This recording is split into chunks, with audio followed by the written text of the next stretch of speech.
Voy a poner para grabar. Gracias, señora. Voy a poner para grabar para, mm, para esta chiquita. Y bueno, vamos a arrancar. Vamos a arrancar con el taller 10. El caso clínico, la verdad, no lo preparé mucho. O sea, sí vi el video, pero si quieren lo conversamos un poco, pero no sé, no me pareció importante. En fin. Eh, Vamos a arrancar. Porque después se nos va los 40 minutos y no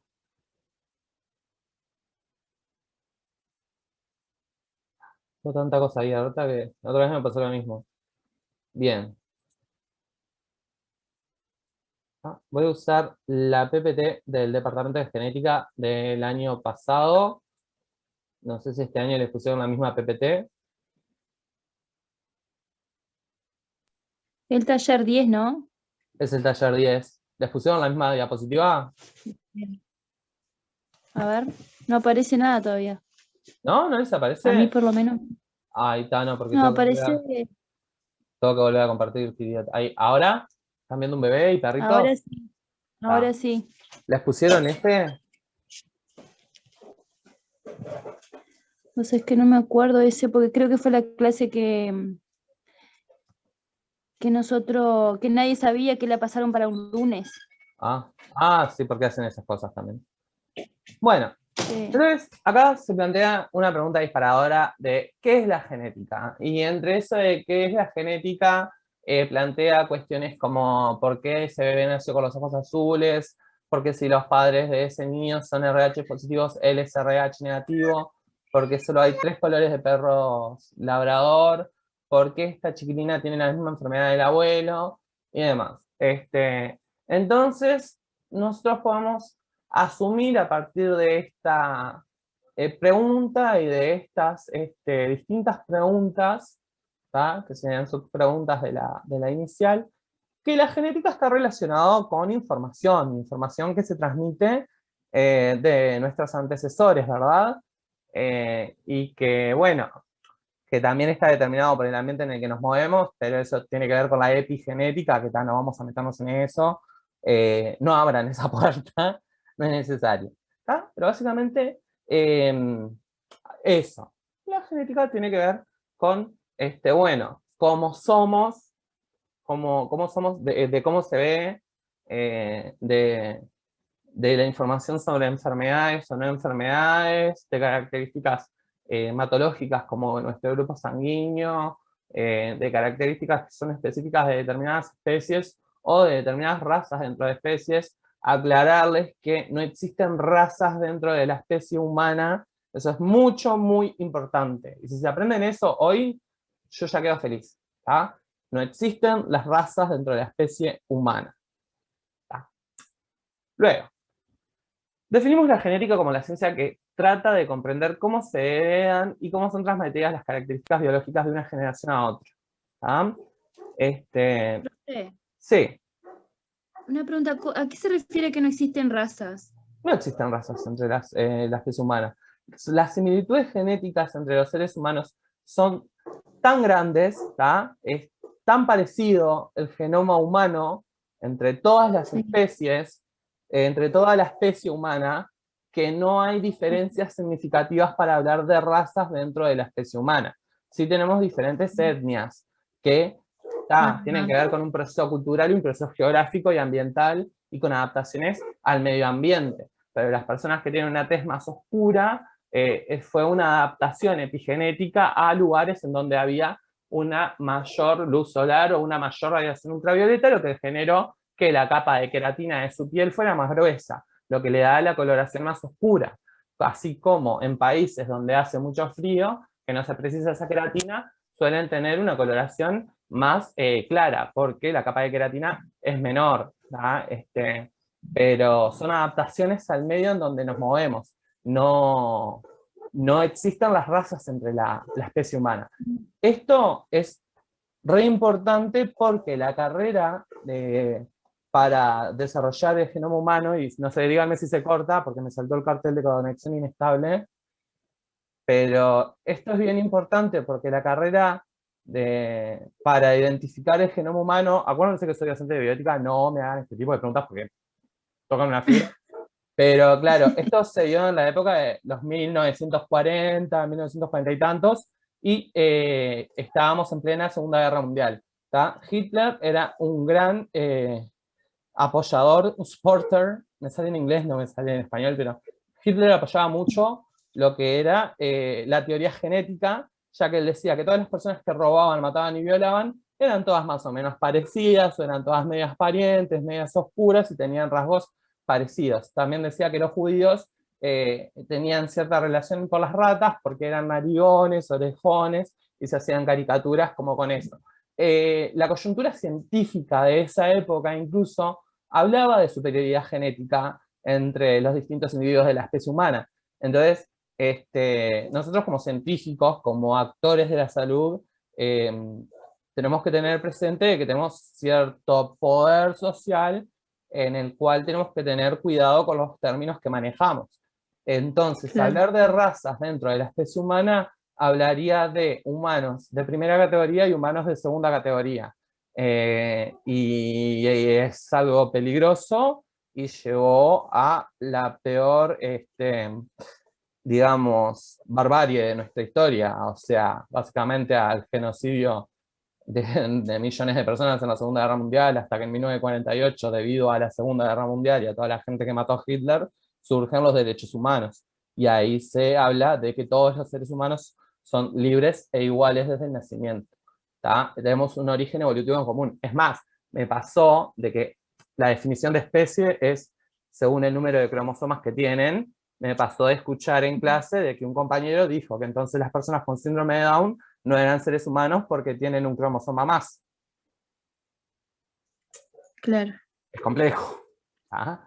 Digo, y eso es fuertísimo, claro. que te vengan y que te digan que una persona que tiene síndrome de Down no es un ser humano porque tiene 47 cromosomas, sino 46, es un montón, porque la especie no solo se define por el número de cromosomas, sino por un origen evolutivo en común. Perdón si me fui un poco, pero está bueno, y bueno, y también hace a la medicina. Claro. La medicina no es solamente saber de biología y genética y bioquímica. Somos seres biopsicosociales y en la práctica clínica esto es muy determinante. ¿Ah? Bien, bien. Entonces, espero que haya quedado contestado, Karen. Bien, sí, sí. Dale. Bueno, entonces volviendo a la definición, la genética es la ciencia que trata de comprender cómo se heredan y son transmitidas las características biológicas de una generación a otra.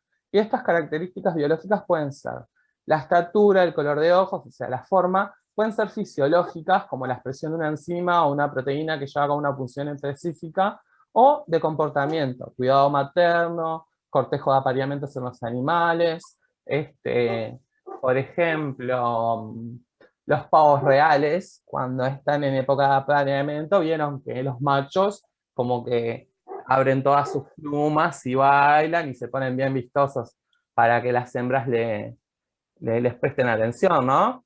Así como también, yo que sé, la expresión, la fisiológica. Yo les nombré el Corea Huntington porque me parece súper importante. Capaz que les mando un video de algún Corea Huntington al grupo para que lo vean, porque me parece re importante, y eso es debido a un triplete de adenina, que es un codón que es heredado y en cada generación se expresa más y genera una clínica más sugestiva, más importante. Entonces, tenemos que los rasgos biológicos pueden ser cualitativos discretos y cuantitativos continuos, ¿está? Y ahí tenemos la estatura, la presión arterial, el pulso. Cualitativos y cuantitativos, esto supongo que ya lo deben haber visto en metodología, ¿no? Sí, Está. Y discretos y continuos también. sí, en bioestadística. Perfecto. ¿Y saben lo que es esto?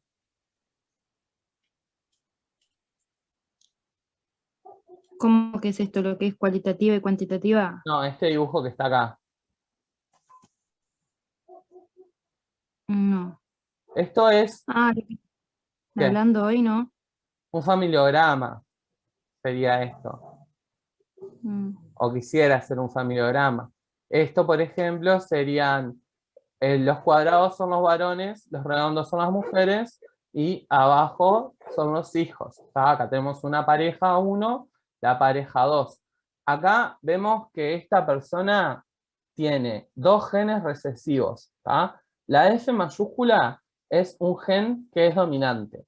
Cada vez que haya un gen dominante, se va a expresar ese gen. El hecho de que el gen se exprese significa que nos va a dar una característica que va a ser visible. ¿Tá? O a veces, si es una síntesis de una proteína, capaz que no es algo visible, pero supongamos que acá está hablando de los lóbulos de la oreja. ¿Sabían que el lóbulo de la oreja, tenerlo separado o tenerlo pegado, es hereditario? ¿O el poder hacer esto con la lengua? ¿Pueden hacerlo? Sí. ¿Sí? Bueno, eso es heredado también. O esto, mi mentón, esto es heredado. Eso es biológico, es algo heredado por los padres, el agujerito en el mentón.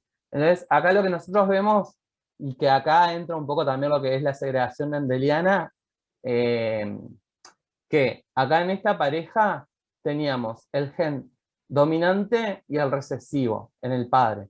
Y acá también teníamos el dominante y el recesivo. Entonces, esta pareja tuvo una hija que tenía el lóbulo pegado. ¿Tá?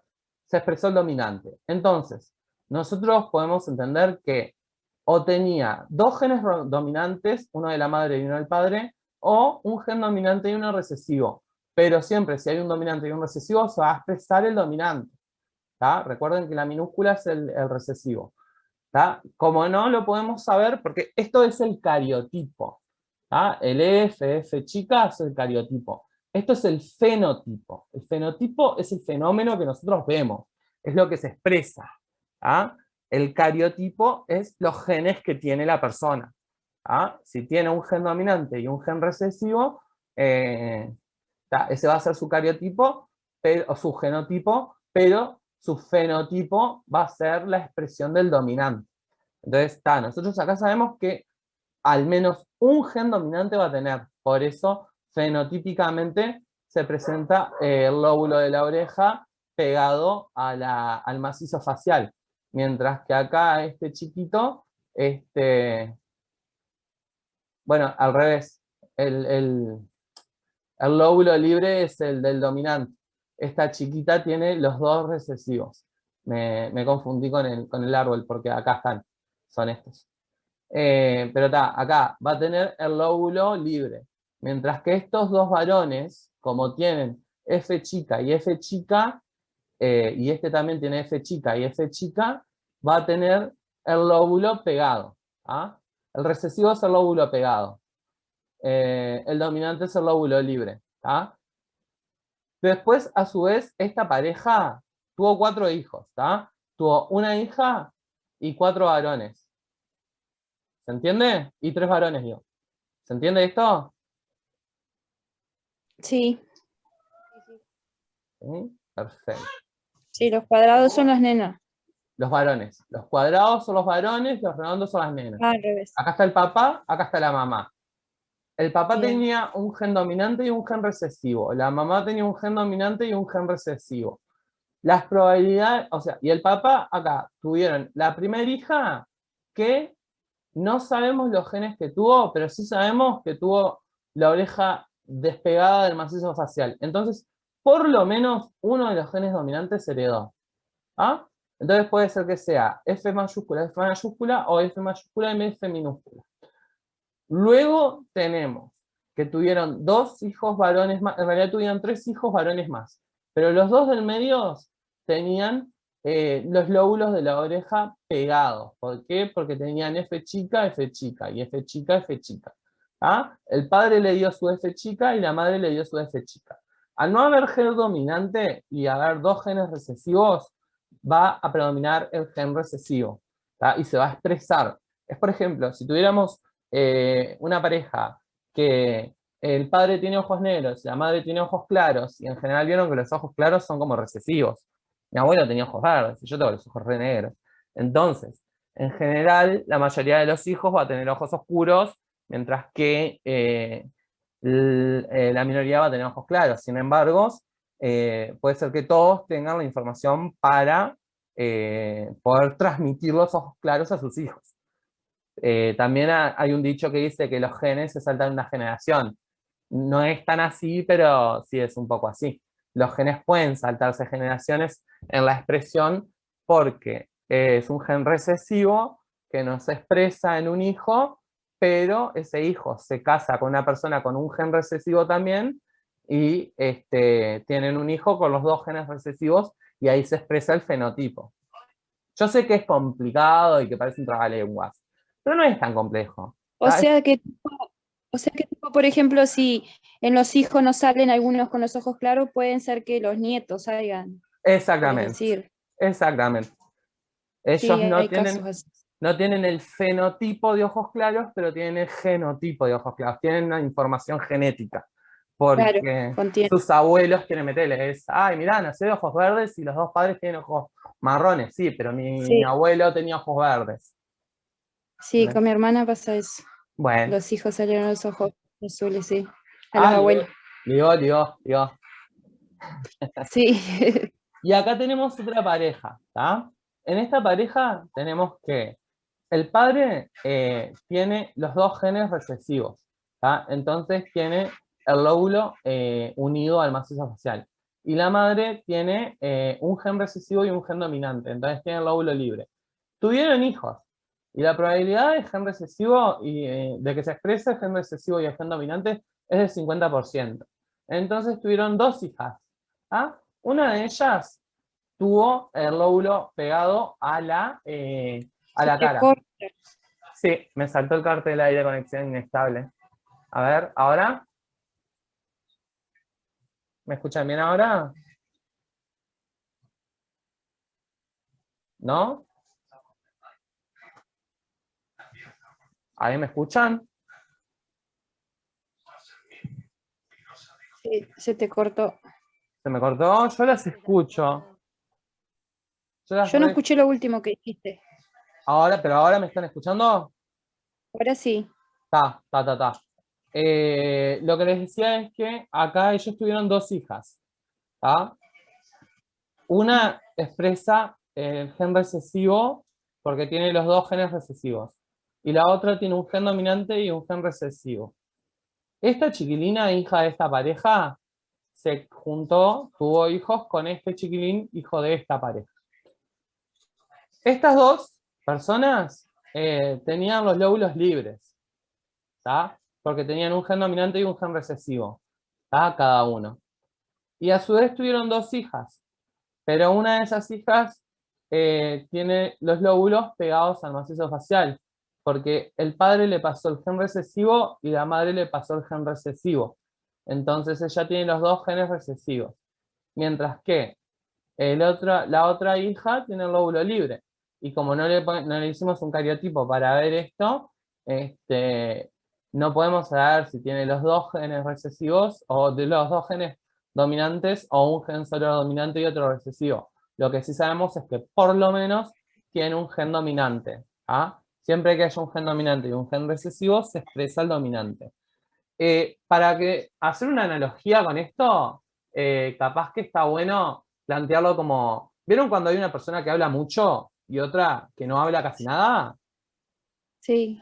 Bueno, y que cuando están juntas, ay, Agustina, no, ya no estabas acá dentro, Agu. Ah, capaz que entró para poder Sí, hablar. estoy, pero me cambié la compu porque recién llegué a casa, perdón. Te perdono, porque soy muy misericordioso. ¿En qué estaba? Ah, eso, está. Entonces, cuando a veces pasa que una persona que es medio tímida está con una persona que es más extrovertida y la que es extrovertida se la pasa por arriba. Entonces, nunca le escuchas la voz a la persona que es un poco más tímida. Pero sin embargo, cuando se juntan dos personas que son más tímidas, más calladas, pueden como expresarse un poco más. Es como algo así. ¿Ah? El gen dominante es como que se haya puesta al resto. Entonces, Bien. O sea que cuando tiene alejado así, es porque tiene dominante. Cuando tiene, sí, en la oreja sí, cuando tiene el lóbulo libre es porque hay por lo menos un gen dominante que se expresa. Siempre que haya un gen dominante se va a expresar. Los genes, los fenotipos que están determinados por genes recesivos necesitan que sean, el par que sea de 2 genes recesivos, ¿está? Sí o sí tienen que ser 2 genes recesivos, si no, no se expresa. Después, ¿cómo se estudia la genética? A nivel fenotípico, que son los fenómenos que vemos, ¿tá? Como el color de ojos, el color de piel, el color de pelo. A nivel cromosómico, que es con el cariotipo, y a nivel molecular, ¿tá? Estudiando las secuencias de ADN. Entonces, tenemos que los niveles de estudio de la información de la genética. Bueno, vemos que acá habla un poco de la compactación desde lo que es la doble hélice de ADN con sus bases pareadas, luego la formación del gen mediante la condensación del ADN. Sabemos que ahora, ya lo saben, supongo, ya lo deben haber visto, que un cromosoma, ¿qué es?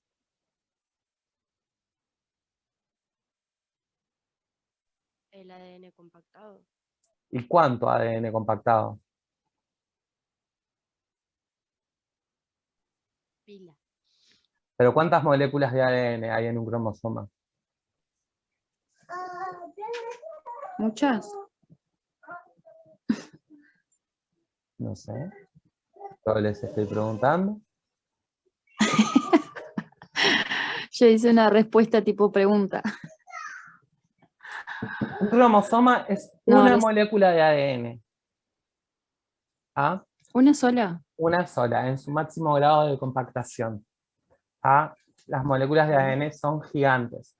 Y se compactan, forman solenoides, forman cada vez más y más y más y más con con otras proteínas, hasta formar los cromosomas. Luego se forma el cromosoma, que está en el núcleo cuando está compactado. Luego el genoma, que el genoma es el cariotipo. Ese cariotipo va a codificar los genes que van a expresarse fenotípicamente a los individuos. Esos genes que están en ese individuo van a verse en la familia y van a haber diferencias a nivel poblacional, pero son muy mínimas.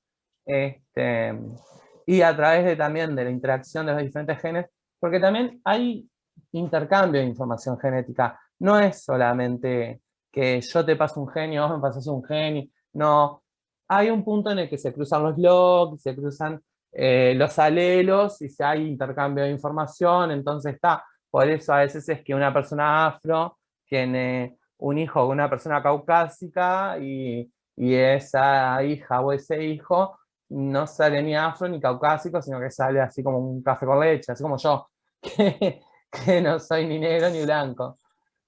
Soy como un café con leche. Tipo mestizo. Claro, porque son mestizos, claro, el material genético se combina y esa es la base de la evolución.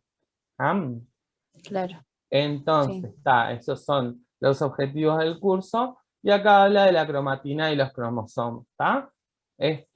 Acá habla de la organización de material hereditario y lo que vemos son cómo está descompactado el ADN acá. Necesitamos compactarlo porque tiene un volumen limitado y para neutralizar las cargas del ADN. ¿Tá? Recuerden que el ADN está formado por proteínas, las proteínas tienen cargas. Acá vemos por microscopía electrónica de transmisión de electrones lo que sería un cromosoma. Acá está el esquemita. Y vemos que la organización funcional del ADN genera mecanismos de segregación en la duplicación, que es cuando replicamos el ADN para formar 2 copias iguales de ADN para el proceso de mitosis, para la división celular y para que cada célula hija tenga la misma cantidad de información genética que la otra. Y luego la accesibilidad de proteínas reguladoras de la expresión genética.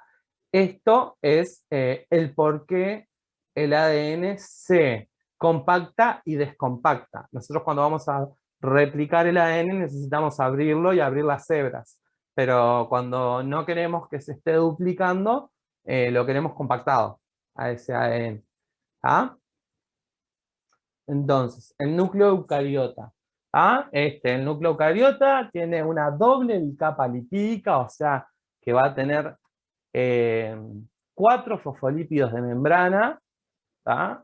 Y bueno, y en el núcleo es donde va a estar el ADN. El ARN puede salir del núcleo, depende del tipo de ARN, pero el ADN no. El genoma nuclear humano comprende 46 moléculas de ADN lineales, ¿tá? Y el largo sumado de este ADN es de más de 1,5 metros, con un diámetro del núcleo de aproximadamente 10 nanómetros. Por eso es importante también el empaquetamiento, porque si no, no entraría el ADN en el núcleo. ¿Karen? ¿Te vas a preguntar algo? En el núcleo, digo. No, decía en el núcleo. Sí. Acá tenemos un núcleo, una célula glial de rata, con una fotografía del microscopio electrónico por transmisión de electrones, donde vemos las zonas más electrondensas, vemos que son zonas donde el ADN está más empaquetado, mientras que las electronlúcidas son zonas en donde el ADN está descompactado.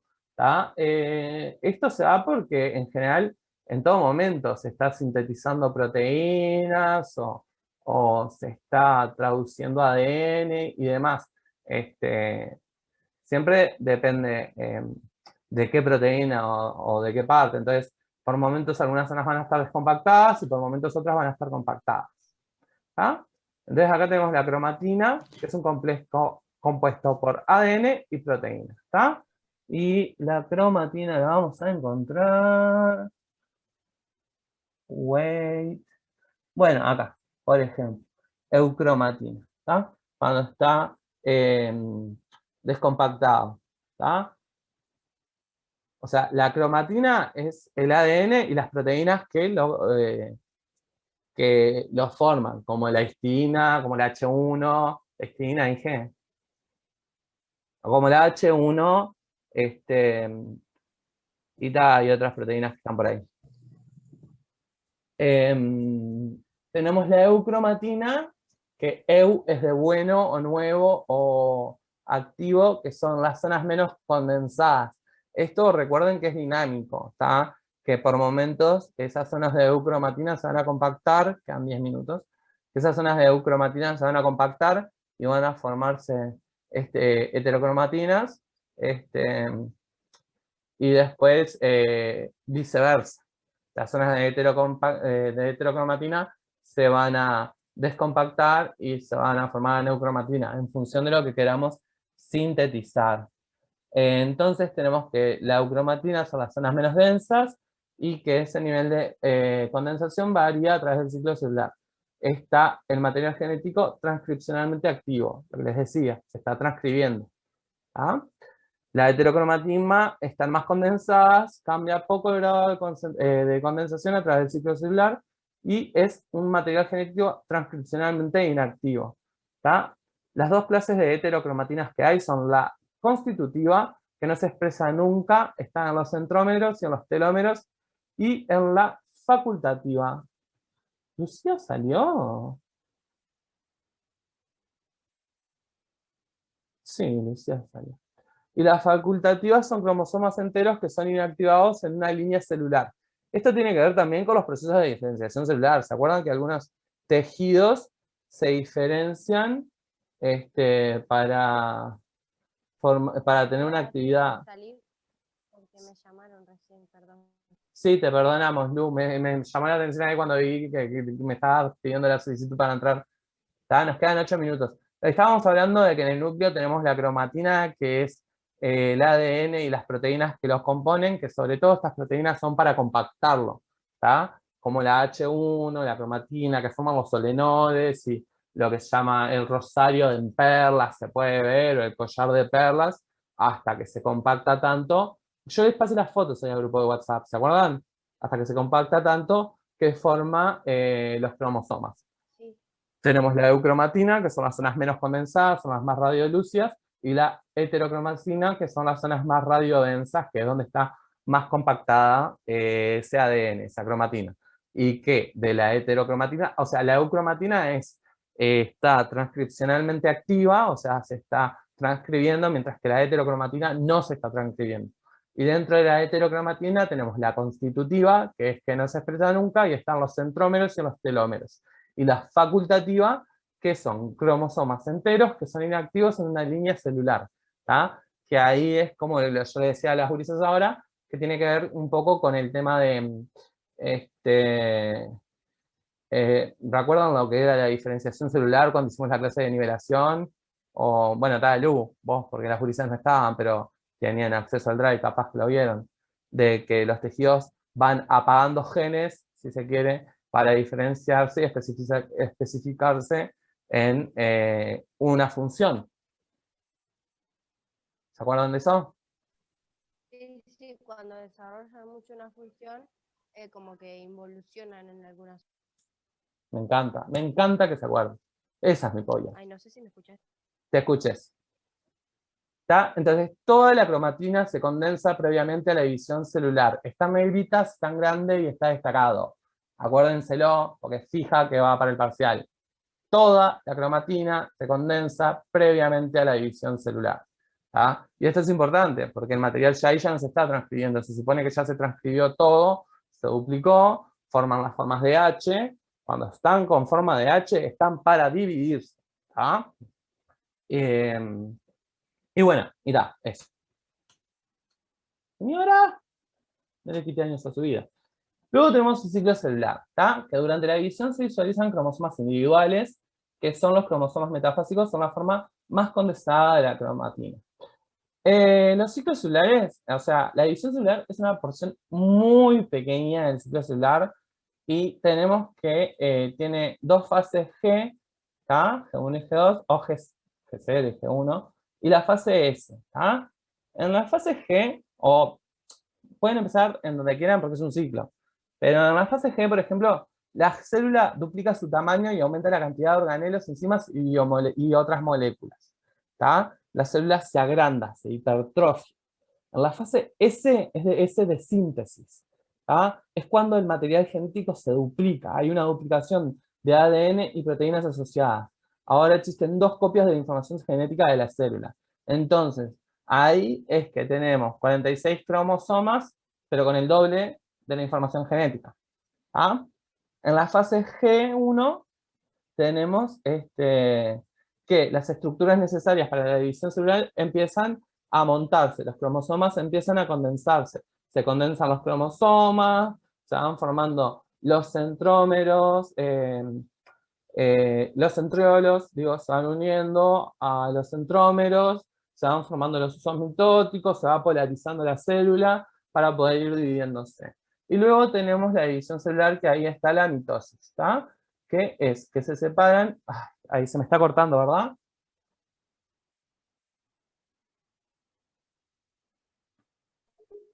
Sí, un poquito nomás. ¿Solo poquito? Bueno, bien, me saltó apenitas el cartel, pero está, ¿se escucha bien ahora? Sí. Perfecto. Entonces, luego viene la parte de división celular, que es la parte de mitosis. Estas son las células somáticas, ¿tá? Que son los 23 primeros pares. Los 22 primeros pares. El par 23 es el par sexual y pasan por el proceso de meiosis, que es distinto y lo vamos a ver después. Pero está. Entonces, acá, durante la mitosis, se separan los dos juegos de cromosomas, el citoplasma se divide, se da la citoquinosis, o sea, los microtúbulos también entran en juego ahí, porque van a ser los que pegan los hinchones, y a partir de esa célula de acá, de esta fase que se empezó a replicar y demás, van a surgir dos células hijas que tienen la misma cantidad de material genético, ¿no? Entonces, los cromosomas son herramientas de segregación del material hereditario. Me queda poca batería. Bueno, acá tenemos cómo se empaqueta el ADN. Tenemos una hebra desnuda de ADN con los nucleótidos. Eso mide unos 2 nanómetros. Luego una fibra de 10 nanómetros, que son los nucleosomas, que ahí estamos hablando del collar de perlas o o lo pueden encontrar así, o como en algunos libros. Luego vienen los solenoides. ¿Saben lo que es un solenoide? Una bobina. Muy bien. Claro, se les llama así porque se forman como una bobina, se enroscan sobre sí mismos. ¿Tá? Luego viene el tercer nivel de compactación, que no me acuerdo el nombre ahora, la verdad sinceramente no me acuerdo el nombre, pero mide unos 300 nanómetros. ¿Tá? El collar de perlas mide unos 11 nanómetros, 10 nanómetros está bien también, son nucleosomas. Esto lo pueden preguntar, a mí me lo preguntaron, me parece. Los solenoides miden unos 30 nanómetros, y luego viene el tercer nivel de compactación, que en las imágenes que les mandé tiene el nombre, pero no lo recuerdo ahora en este momento, que mide unos 300 nanómetros. Luego viene el nivel superior de compactación, que mide unos 700 nanómetros.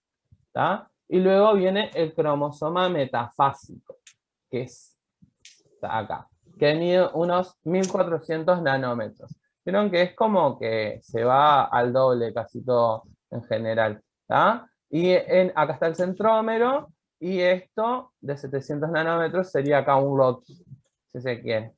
¿Tá? Y esto es un cromosoma que ya está pronto para la mitosis, porque ven que tiene la forma de X, que se puede, de acá del centrómero se podría unir un centrosoma y separarlo en dos. Sí. No. Acá tenemos, bueno, está, que el máximo nivel de condensación son los cromosomas, y los bucles de ADN, bueno, bucles de ADN también, scaffold, es cuando se pliegan así en 300, era lo que no me salía, el scaffold. Bueno, acá lo vemos, ¿tá? El ADN, los nucleótidos, los solenoides, el scaffold, y acá es cuando se empieza a doblar sobre sí mismo, y forman una cromátida. El ADN, en condiciones en el cariotipo, en el cariograma, tendría que aparecer así, como una cromátida sola, que mide 1 micrómetro sobre 10 micrómetros.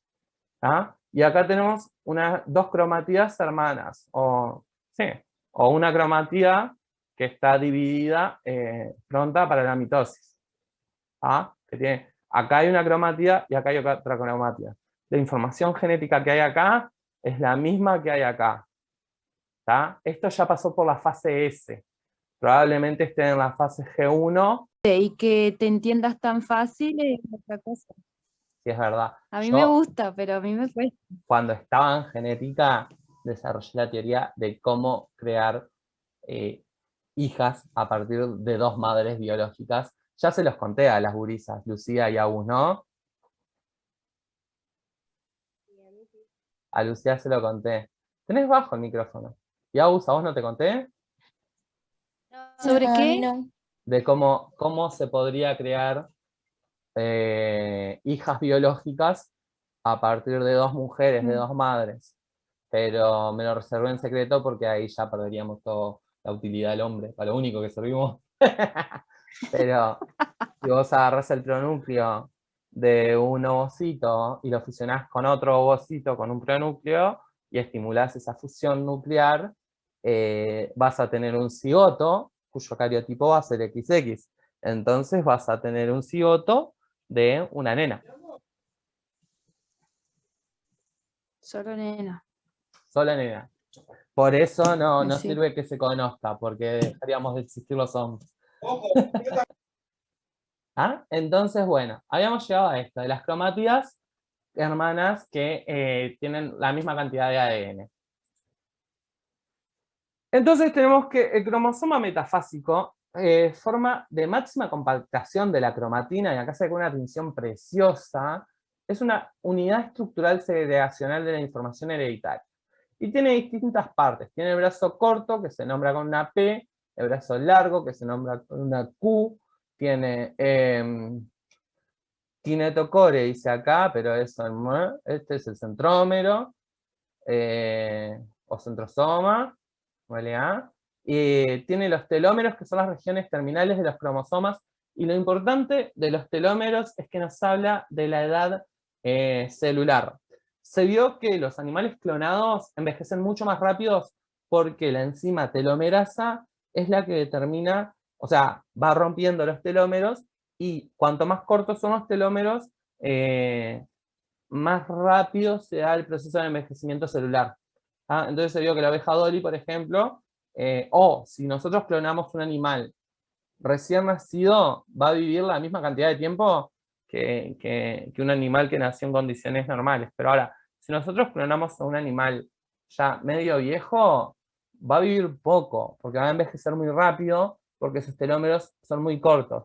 ¿Ah? Los telómeros están en esta porción, en la porción más caudal, si se quiere, o en la punta de los brazos largos, que son la parte Q. Después tenemos el centrómero, que es la parte de construcción primaria, que es el sitio de unión de proteínas que forman el cinetocoro. ¿Ah? Tenemos los brazos, que son las porciones de cromosoma entre el centrómero y el telómero. Y después tenemos las construcciones secundarias, que son regiones organizadoras nucleares con genes ribosomales. ¿Ah? En la vida me preguntaron sobre esto, pero bueno, yo se las nombro. Entonces tenemos que la citogenética son las técnicas de estudio de los cromosomas. Analiza la cantidad y la morfología de los cromosomas y se pueden describir en base a la posición del centrómetro. Ya pueden ser metracéntricos, submetracéntricos, acrocéntricos y telocéntricos. Creo que en los humanos no hay acrocéntricos, pero ya los vamos a ver. Y el cariotipo es el ordenamiento de los cromosomas según su tamaño y la posición del centrómero. ¿Ah? Entonces, telocéntricos no hay en los humanos. Acrocéntricos sí. Tenemos los metacéntricos, en donde el brazo P y el brazo Q son del mismo tamaño aproximadamente. Los submetracéntricos, donde el brazo P es más corto que el brazo Q. El acrocéntrico, en donde el brazo P es significativamente más corto que el Q. Y los telocéntricos, que solamente tienen la porción Q. Acá tenemos un cariotipo humano, donde tenemos un macho de la especie humana, ¿tá? Por lo menos cariotípicamente. Recuerden que las categorías de sexo biológico son macho, hembra e intersexual. Mujer, hombre y todo lo que está en el medio son categorías de género y no se estudia con la genética. ¿Tá? Esto tiene un cariotipo XY, entonces su sexo biológico es macho. Habría que ver su sexo hormonal y su sexo de caracteres secundarios para ver si estamos frente a un macho humano o una persona intersexual humana. Acá tenemos los distintos pares de cromosomas, ¿tá? Son cromosomas homólogos. Acá tenemos el cromosoma homólogo, el par 1, el 2, el 3, el 4, el 5 y así sucesivamente. Y se los organiza en grupos, del 1 al 3 son el A, el del 4 al 5 el B, del 6 al 2 el C, del 13 al 15 el D, ¿tá? Que si se fijan tiene que ver un poco con la forma que tiene. Del 16 al 18 el E, 19 y 20 F, el 21 es G, y después tenemos, y el 22 también es G, y después tenemos el par 23 que es el par sexual. ¿Ah? Acá tenemos lo que es el bandeo. Oh, ahí se me escucha cortado o se me escucha bien. ¿Me escuchan bien? No, se escucha bien. Bien, de más. ¿Está? Esto es un bandeo cromosómico, que es un tratamiento desnaturalizante o enzimático del cromosoma y una posterior tinción. Cada cromosoma revela un patrón específico de bandas claras y oscuras, que es el bandeo G. ¿Tá? Y ahí están los distintos loquis, que ahí es donde como que se expresan, digamos, o de ahí vemos su función o su acción o cómo actúan en el organismo. ¿Tá? Es como se van estudiando, se estudian por loquis los genes. Así se presentarían las cromátidas, ¿tá? En una fase antes de la fase S, antes de replicarse. Vieron que son como bastoncitos, no son X. ¿Ah? Y acá también vemos que es un macho de la especie humana. Entonces, y luego vienen las aberraciones cromosómicas, que es que mediante el cariotipado se pueden analizar anomalías numéricas estructurales, lo que sería muy difícil de observar mediante genética mendeliana. O la genética mendeliana estudia más que nada, o sea, se basa en el fenotipo, pero a veces hay aberraciones que fenotípicamente no se ven, o hay alteraciones genéticas, como hablábamos, de que puede haber un sexo cariotípico de macho, pero una resistencia o no, o falta de receptores de hormona antimülleriana, y tenemos una persona intersexual que fenotípicamente funciona como una hembra de la especie humana, funciona como una mujer, se desarrolla como una mujer, pero su sexo biológico es intersex. ¿Ah? Entonces, tenemos que las aberraciones numéricas son alteraciones en el número de copias de algún cromosoma. En general son trisomías, tenemos la trisomía 21, que es el síndrome de Down, trisomía del 18, trisomía del par 13, la del 18 y del 13 son incompatibles con la vida, son muy deformantes, son muy feas de ver, la verdad.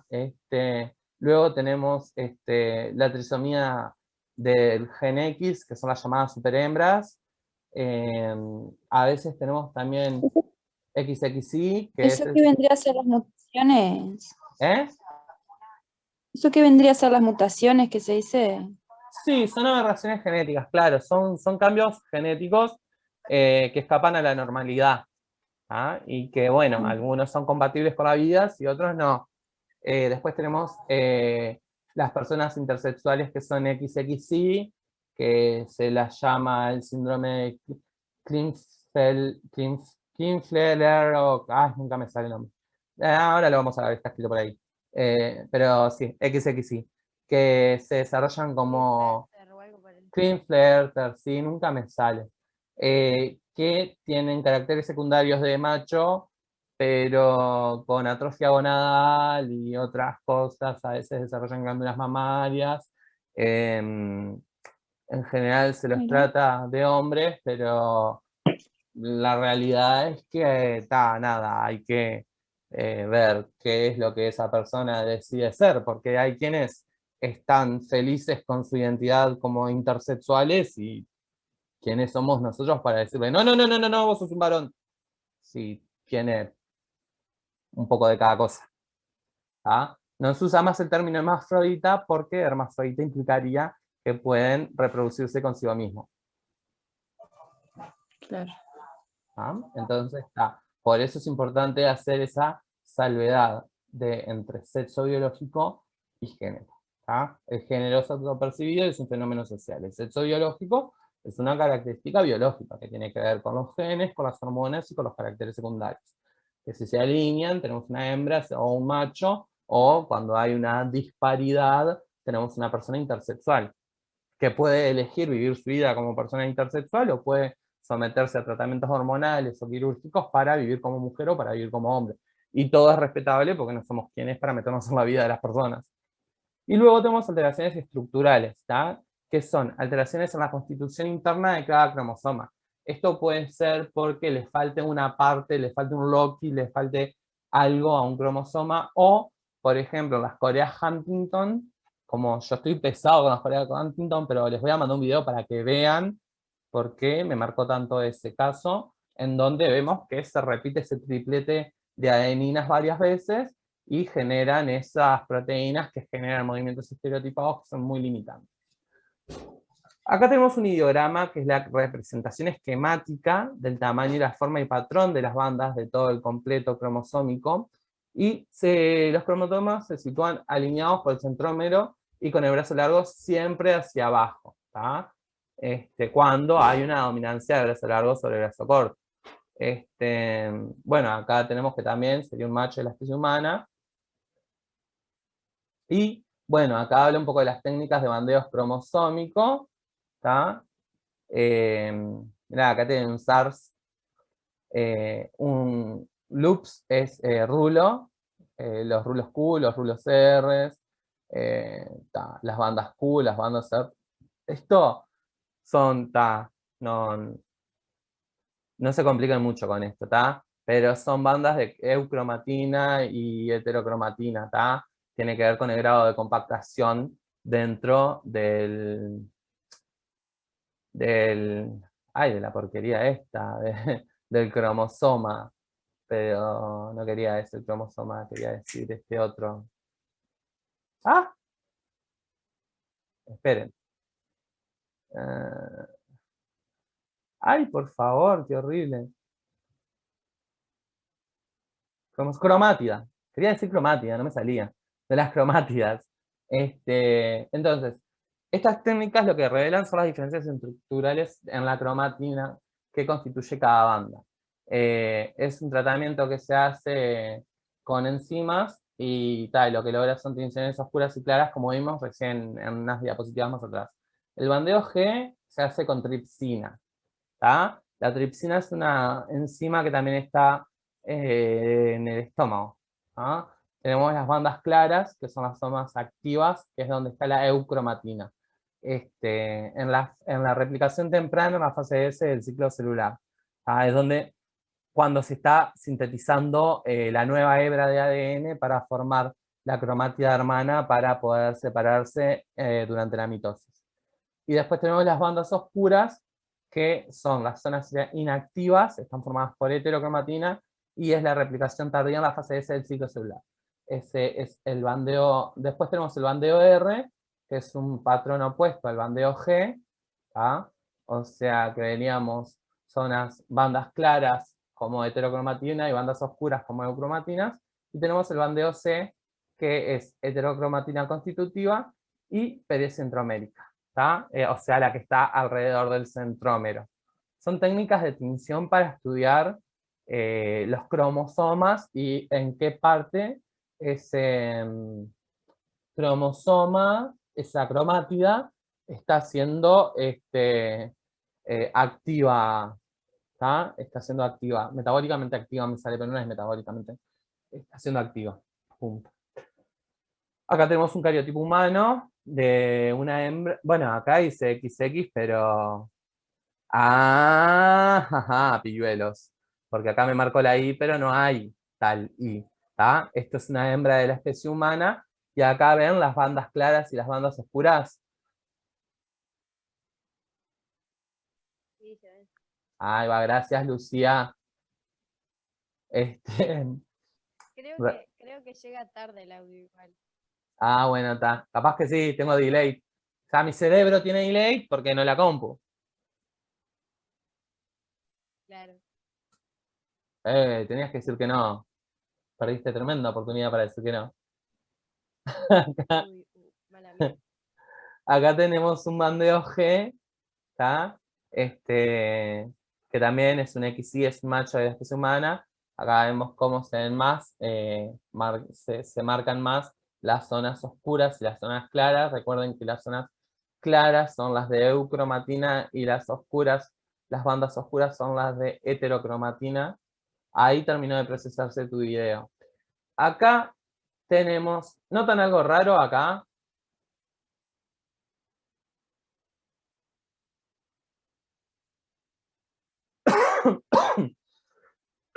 ¿COVID de vuelta? No.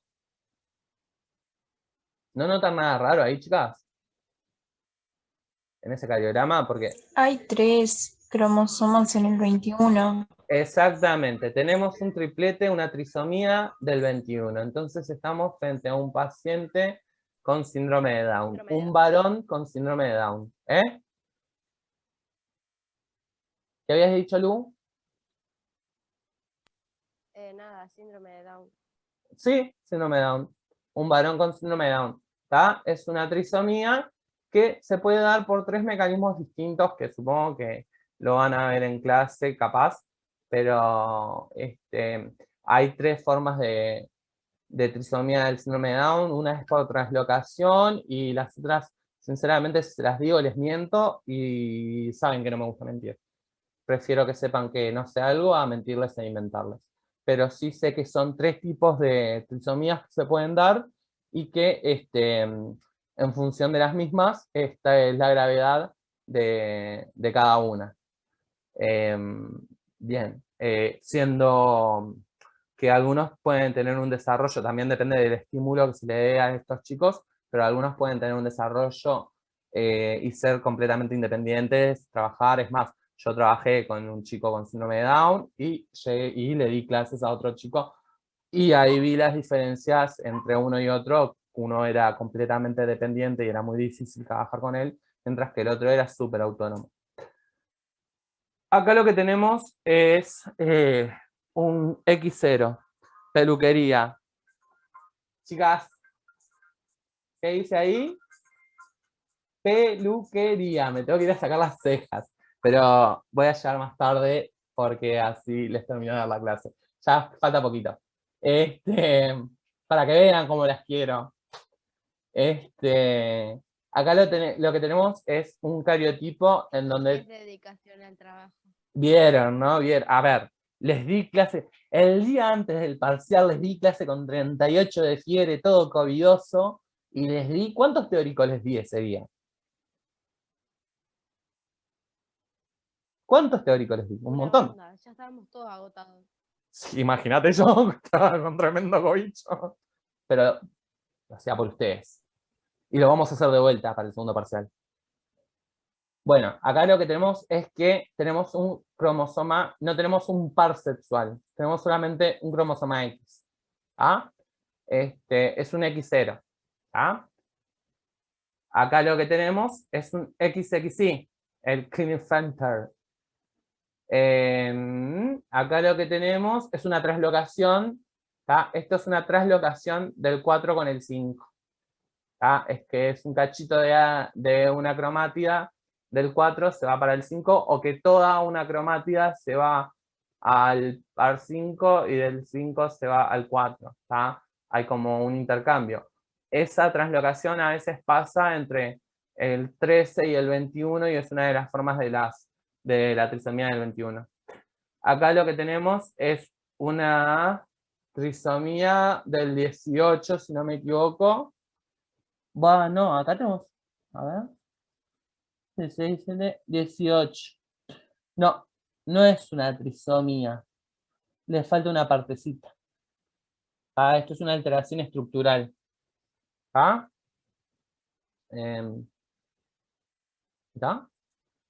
Espérate. ¿Ya está? ¿Esto terminó aquí? Sí. Bueno, y antes de que terminemos, y yo me vaya a la peluquería a intentar ser menos feo, como si esa fuera... Pues, claro. Lo que vamos a hacer es que Soledad Rodríguez fue mi docente de genética, que fue a la que yo le dije este plan, y es la propia, y está de más, y la amamos. Bueno, vamos a ver este video de empaquetamiento del ADN, que está muy bueno.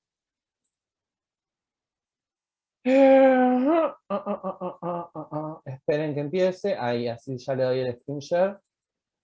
Ahí, le voy a dar. ¿Está? Esto no tiene sonido, si no me equivoco. Una célula humana. Sí, no tiene sonido. Y ahí vemos. Ahí va. El octámero de histona y la H1 histona. Eso era lo que quería decir hoy que dijiste, Ina, y me reconfundí. Ahí se forma el collar de perlas. ¿Está? Que ese mide ¿cuánto? 10 nanómetros, ¿se acuerdan? ¿Se acordaban, verdad? No, pero ya lo voy a procesar. Bueno, 10 nanómetros, un nucleosoma. ¿Tá? Los nucleosomas se doblan sobre sí mismos para formar lo que? Los solenoides. ¿Qué cuánto miden?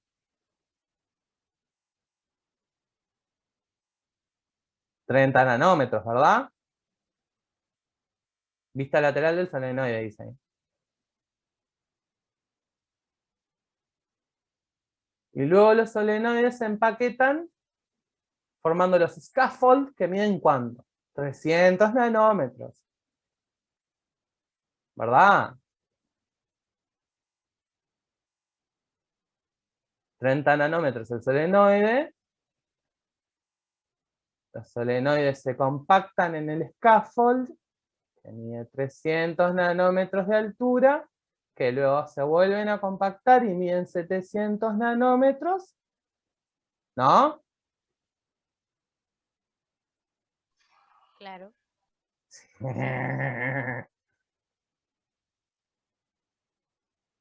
700 nanómetros width of a chromosome, y luego se doblan formando la cromátida, que mide unos 1400 nanómetros.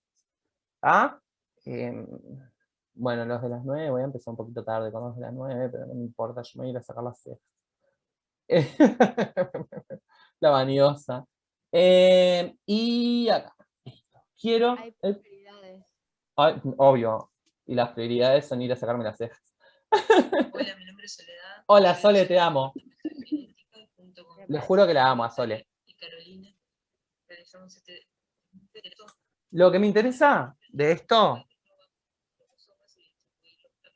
lo pueden ver ustedes. ¿Está?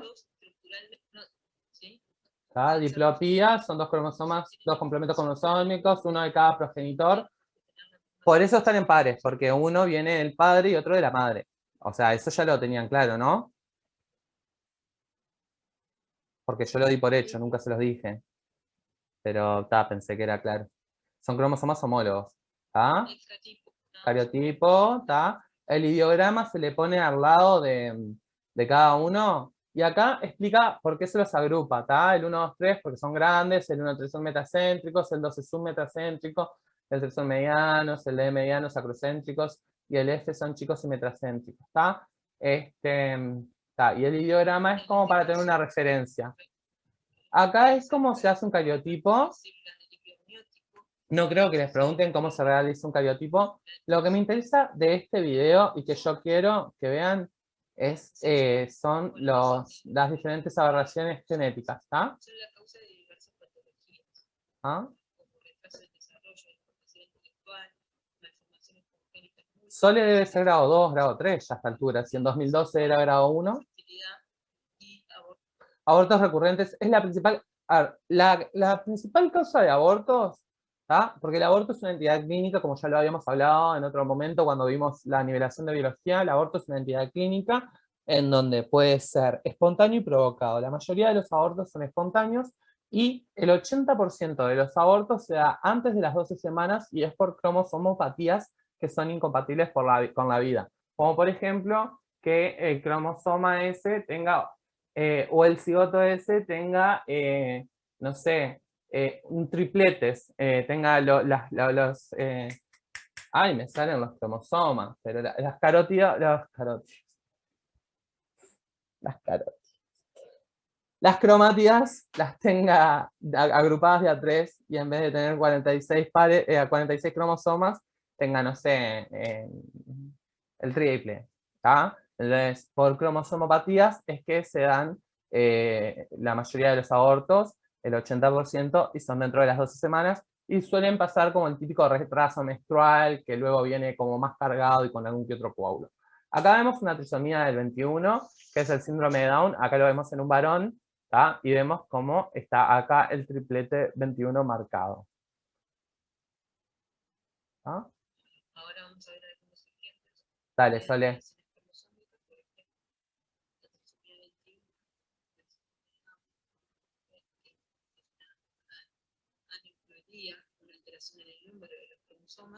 Ah, Sole habla más lento que yo, seguro, se dieron cuenta, ¿no? Ella es como muy chill. Pero la amo, te juro que la amo. Habría que adelantarle el video, ponerlo en más velocidad. ¿Te habría que adelantarle qué? ¿Querés que lo ponga por más 1,5? Bueno, lo pongo más 1,5. No, Sí, no, a ver. Trabajo para ustedes.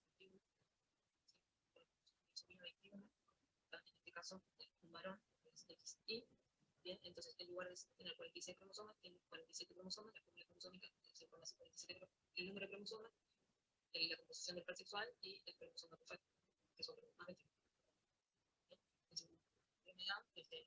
Ya saben las características del nacimiento y características. Igual no estoy escuchando bien, como que está muy bajo. Sí, yo tampoco escucho bien. Ahí se escucha mejor.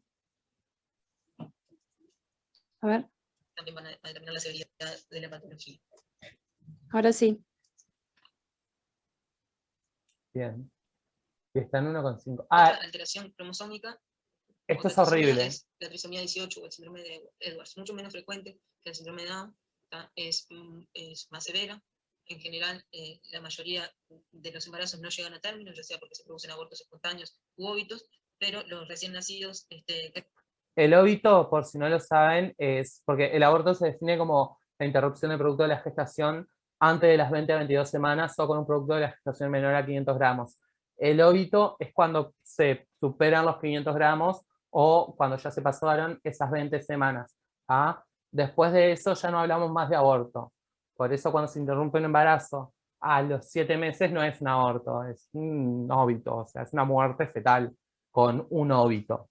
¿Ah? El aborto es antes de las Se da 20, después de los 500 gramos. antes de las 20, 22 semanas o menor a 500 gramos. Eso es aborto. Más de 500 gramos o más de 20, 22 semanas ya no es aborto. Es un óbito fetal. ¿Ah? O sea, es como decir un cadáver de un feto. ¿Ah? Por eso dijo ahí recién óbito. Nacen tienen microcefalia.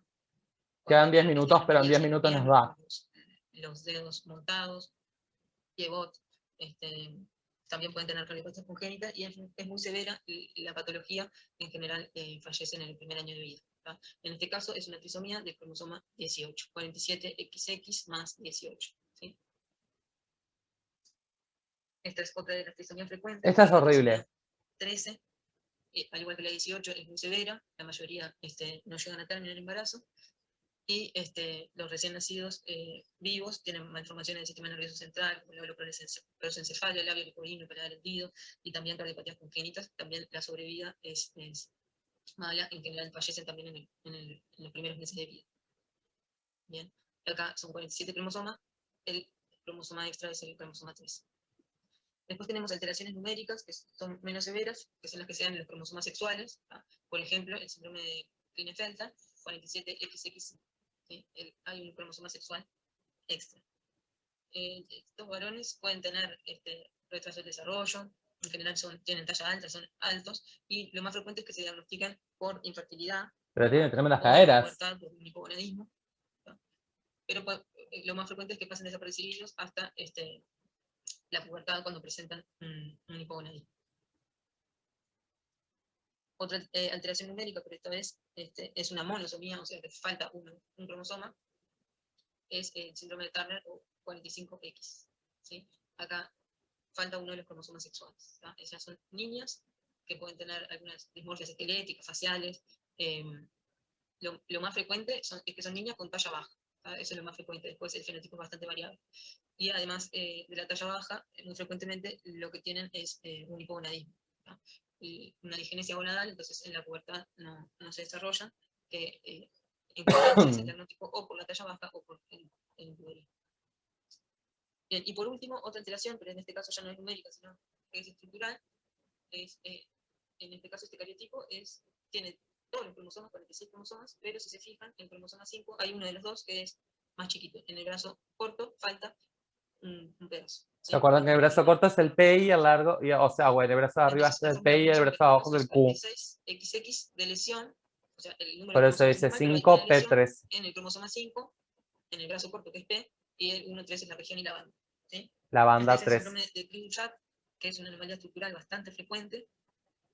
¿Ah? Y los niños presentan retraso del desarrollo severo, microcefalia, una malformación laríngea que les da un llanto como maullido de gato, característico, por eso el nombre Creutzfeldt en francés quiere decir maullido de gato. ¿Sí? También tienen hipotonía, son pequeños, talla baja. Bien, pero este es otro síndrome que se da por una alteración cromosómica, en este caso no numérica, sino estructural. Bueno, espero les haya servido. Y bueno, Las órdenes y muchas gracias. ahí quedó. Espero yo también que les haya servido. ¿Quedaron con alguna pregunta? ¿Alguna cosa que haya quedado medio colgado, quizás? No, yo no. Yo tampoco. ¿Lu? No me la compliques, Lucía de León. No, tranqui. Ah, bueno, más te vale. Ah, ¿qué le pasaba? Bueno, no sé si ustedes están de acuerdo con esto de que me haya saltado el taller 9 y haya pasado del 8 al 10, porque me parece que es más ordenado hacerlo así, de hacer toda la parte de genética de corrido y después ir a estructuras celulares. ¿Ah? Si les parece bien, seguimos así. Si les parece que no está bien, se joden porque las clases las doy yo. No, mentira. Los cambiamos. Por mí está bien. Sí, entonces, ¿que la próxima cuál sería? Y la próxima sería mitosis y meiosis. mitosis y meiosis. Luego viene ¿Esa sí es la 9? no, esa sería la 11. El taller 12 es leyes de Mendel 1, el taller 13 leyes de Mendel 2 y el taller 14 ligamiento. Luego iríamos al taller 9, que es introducción a las estructuras celulares. Luego microbiota, relaciones entre los microorganismos y biología viral. Y hay algunos temas que están en EVA que no están en ese cronograma, pero los vamos a ver igual porque si estaban en EVA van a estar en el cronograma. O sea que el taller 9 lo vamos a dar después de la 12. Esperen un momentito, señoritas que se pensaban que se iban a ir ya. Sí, el taller 9, no se estresen. Lo vamos a dar todos, pero me parece que es re importante que tengamos un orden de que, de no marear los temas, ¿viste? De no...